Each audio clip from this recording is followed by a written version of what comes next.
আসসালামু আলাইকুম রহমতুল্লাহি ওবরকাতুহু। সম্মানিত দর্শক, স্বাধীন বাংলাদেশের কোনো বিচারপতি যে কাজটি করেননি, অথবা স্বাধীন বাংলাদেশের প্রধানমন্ত্রী অথবা রাষ্ট্রপতির পদে অধিষ্ঠিত থাকা কোনো ব্যক্তি যে কাজটি করেননি, ঠিক সেরকম একটি কর্ম আমাদের বাংলাদেশের সাম্প্রতিক সময় ঘটে গেল। বাংলাদেশের মহামান্য প্রধান বিচারপতি তিনি দেখা করেছেন ডক্টর মোহাম্মদ ইউনূসের সঙ্গে, যিনি কিনা এখন অন্তর্বর্তীকালীন সরকারের প্রধান। এই দেখা করেছেন একেবারে হুট করে, কোনো রকম বিবৃতি ছাড়া, কোনো রকম কারণ ছাড়া এবং কোনো রকম আলোচনা ছাড়া। লক্ষ্য এবং উদ্দেশ্য যদি কিছু থাকে তা নিতান্তই গোপনীয়। অন্তর্বর্তীকালীন সরকারের যিনি প্রধান, তার যে বাসভবন যমুনা, আমি অনেক আগেই বেশ কয়েকবার বলেছি যে যমুনা নামক যে ভবনটি, এটি বাংলাদেশের একটি অভিশপ্ত ভবন। এখানে বহু অঘটন ঘটেছে। যারা এখানে বসবাস করেছেন তাদের সবাইকেই এখানে দুর্ভোগ পোহাতে হয়েছে। এই বাড়িটি নির্মাণ করা হয়েছিল মওদুদ আহমেদের জন্য, তিনি একদিনও থাকতে পারেননি। আর এই বাড়ির কারণে তার যে নিজের বাড়িটি গুলশানে ছিল, সেটি ভাঙতে হয়েছে, ভাঙা পড়েছে। তিনি রাস্তার ফকির হয়ে গেছেন এবং মিসকিন হয়ে তিনি মারা গেছেন, অপমানিত হয়ে, লাঞ্ছিত হয়ে, কষ্ট পেয়ে। মঈনুদ্দিন ফখরুদ্দিনের সময় এটা ছিল ফখরুদ্দিনের বাসভবন। তারপরে বিচারপতি লতিফুর রহমান সাহেব যখন তত্ত্বাবধায়ক সরকারের প্রধান ছিলেন, তার বাসভবন। 2009 সালে শেখ হাসিনা যখন প্রধানমন্ত্রী হলেন, তখন তিনি এখানে কিছুদিনের জন্য বসবাস করেছিলেন। এবং তিনি যেই সময়টিতে বসবাস করেছিলেন, ঠিক সেই সময়টিতেই বিডিআর মিউটিনি ঘটেছিল, বিডিআর হত্যাকাণ্ড। এবং তখন ওই ভবনে আমার নিয়মিত যাতায়াত ছিল। এবং যেদিন বিডিআর হত্যাকাণ্ড ঘটে, ওই দিন সকাল 10টা থেকে একেবারে বিকাল 4টা পর্যন্ত আমি যমুনাতেই ছিলাম। কাজেই যমুনার প্রতিটি রুম এবং ওই ভবনের ভিতরকার যে প্রতিটি দৃশ্য, এটি আমার নজরে ভাসে। এবং সেই যমুনাতে এখন ডক্টর মোহাম্মদ ইউনূস বসবাস করছেন। দীর্ঘদিন এই বাড়িটি পরিত্যক্ত ছিল, অবহেলিত ছিল, এবং সেই জায়গাতে ডক্টর মোহাম্মদ ইউনূস ঢুকেছেন। কেন, কীভাবে ঢুকেছেন আমি বলতে পারবো না। এবং উনি এই ভবনে বসার পর থেকেই ওনার জীবনে যা কিছু ঘটেনি সেই ঘটনাগুলো উনি ঘটাচ্ছেন। ওনার কাছ থেকে কেউ যা আশা করেনি সেই কাজগুলো তিনি করে যাচ্ছেন। এবং বাংলাদেশে যে ঘটনা কখনই হয়নি, এই ঘটনা, সেটা বিধাতার ইশারাই হোক, আমরা যারা গুনাহগার বান্দা আমাদের কুকর্মের কারণেই হোক, অথবা অন্য কোনো প্রাকৃতিক নিয়মে হোক, একটার পর একটা অনার সৃষ্টি গত 9 মাসে 18 কোটি মানুষের জীবনকে তছনছ করে ছেড়ে দিচ্ছে। এবং সেই যমুনাতে আমাদের দুর্যোগকালীন, সংকটকালীন বিচারপতি, তিনি এমন একটা সময় দায়িত্ব নিয়েছেন, যেই সময়টি বাংলাদেশের ক্রান্তিকাল এবং বিচার বিভাগের জন্য মানে মারাত্মক ক্রান্তিকাল। তার একটা ইতিহাস রয়েছে। তিনি আমার ডিপার্টমেন্টের অগ্রজ, ঢাকা বিশ্ববিদ্যালয়ে ল ডিপার্টমেন্টের তিনি অগ্রজ, বড় ভাই। দ্বিতীয়ত, তিনি দূর সম্পর্কে হলেও আমার আত্মীয়, তার নানার দিক থেকে আত্মীয়, মানে কি নিকট আত্মীয়। তার সঙ্গে আমার কোনো কখনো সরাসরি যোগাযোগ হয়নি, কথা হয়নি। কিন্তু তার বাবা, যিনি সম্পর্কে আমাদের ফুপা ছিলেন, ব্যারিস্টার সৈয়দ ইশতিয়াক, তার চেম্বারে গিয়েছি।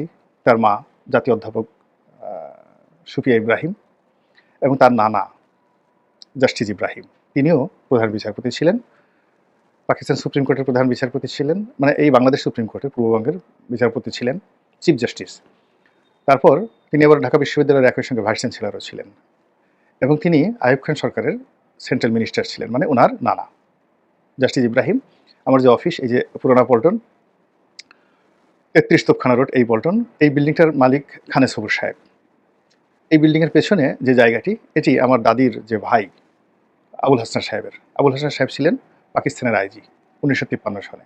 মানে এই 33 তোপখানা রোড আমার অফিস, 34 তোপখানা রোড, এবং তার পিছনে যে সেগুনবাগিচা গার্লস স্কুল, মানে কলেজ, মানে গার্লস স্কুল আছে, এই এলাকাতে, পুরো এলাকাটা জুড়ে ওনার বাসভবন ছিলেন।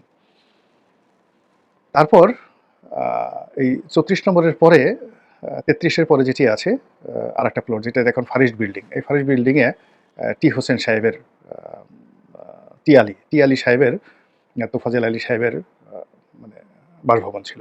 উনি আইয়ুব খান সরকারের অর্থমন্ত্রী ছিলেন। তাহলে দেখেন, খানে সবুর সাহেবের বিল্ডিংয়ের পেছনে পাকিস্তানের আইজির বাসা, এর পাশে পাকিস্তানের অর্থমন্ত্রীর বাসা, আর রাস্তার ওপারে, মানে পুরানা পল্টন মোড়ে যে মেট্রোপলিটন হোটেল, তার উল্টো দিকে দেখবেন ইব্রাহিম চেম্বার আছে। তো সেই ইব্রাহিম চেম্বারের মালিক জাস্টিস ইব্রাহিম। জাস্টিস ইব্রাহিম ছিলেন আইনমন্ত্রী আইয়ুব খান সরকারের, এই 4টে বাড়ি পাশাপাশি। তার পিছনে পুরানা পল্টনে আরেকটা জিনিস দেখবেন, দারুস সালাম, বিরাট একটা মার্কেট আছে দারুস সালাম। ওখানে ওইটার মালিক আব্দুল সালাম সাহেব। আব্দুল সালাম সাহেব লর্ড কার্জনের চিফ সেক্রেটারি ছিলেন। তো ওনারা সবাই নিকটতম, দূরতম আত্মীয় আমাদের। তো যার কারণে হয় কি, এই যে ভদ্রলোক যিনি এলেন, আসলেন, চিফ জাস্টিস হলেন, তার প্রতি একটা সঙ্গত কারণেই ভালোবাসা, শ্রদ্ধা, আবেগ কাজ করে। এবং তার ভিতরে যে রক্ত রয়েছে, বংশের যে ধারাবাহিকতা রয়েছে, এই ধারাবাহিকতার কারণেই এই একটা যাকে বলা হয় ক্রিটিক্যাল মোমেন্টে তিনি দায়িত্ব নিলেন।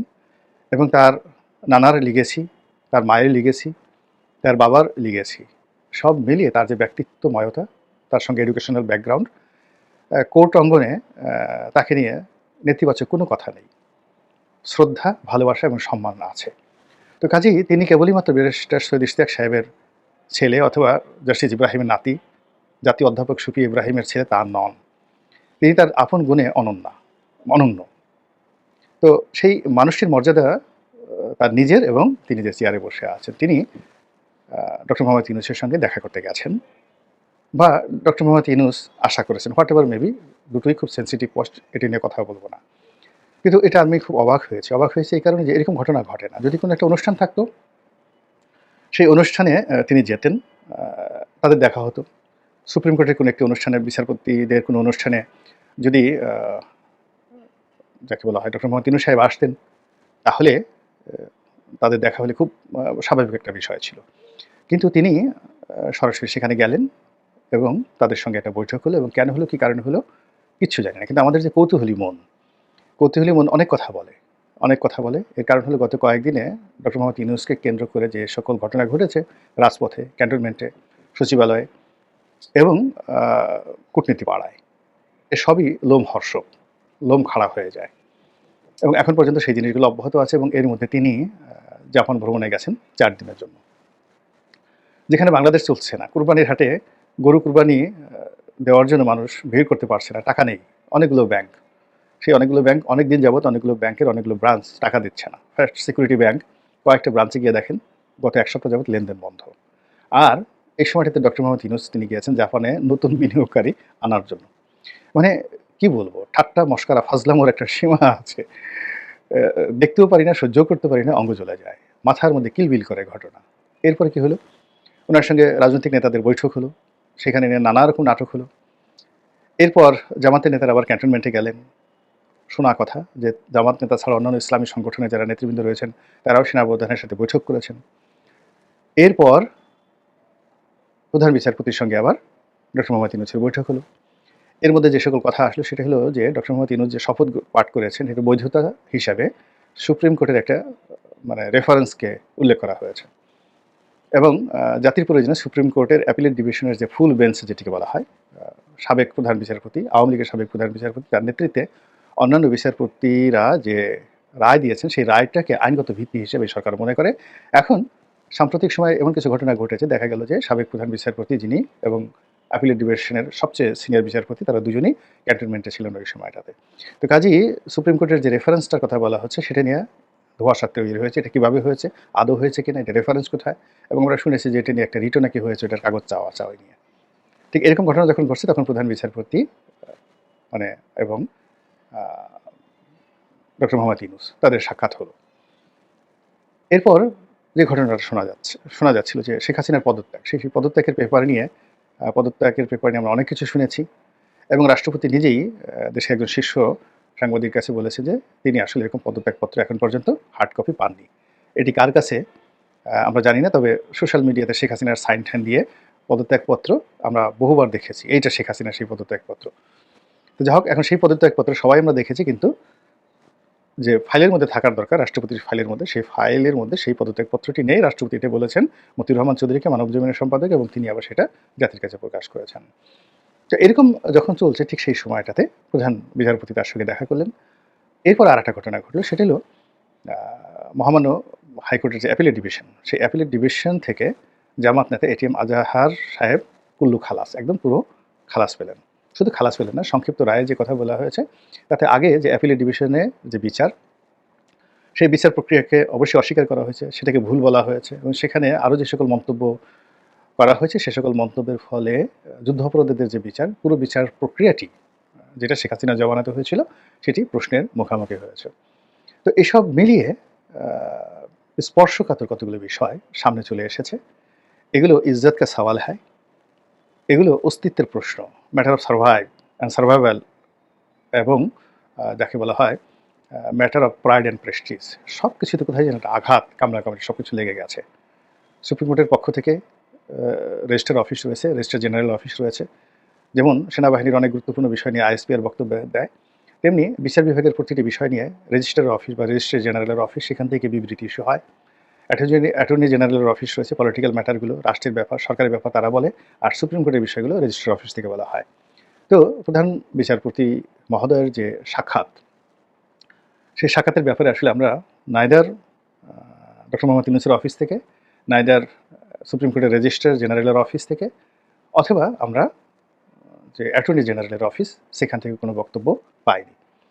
ফলে বিষয়গুলো খুব অবাক করা বিষয়, পিলে চমকানো বিষয় এবং অতীতে যেহেতু কখনো এই ঘটনা ঘটেনি, যেহেতু এই ঘটনা ঘটেনি আনকোরা একটি ঘটনা, ফলে একটা আনকোরা আশঙ্কা আমাদেরকে তাড়া করে ফিরছে। মহান আল্লাহ আমাদের সবাইকে হেদায়েত দান করুন এবং হেফাজত করুন। আসসালামু আলাইকুম ওয়া রাহমাতুল্লাহি ওয়া বারাকাতুহু।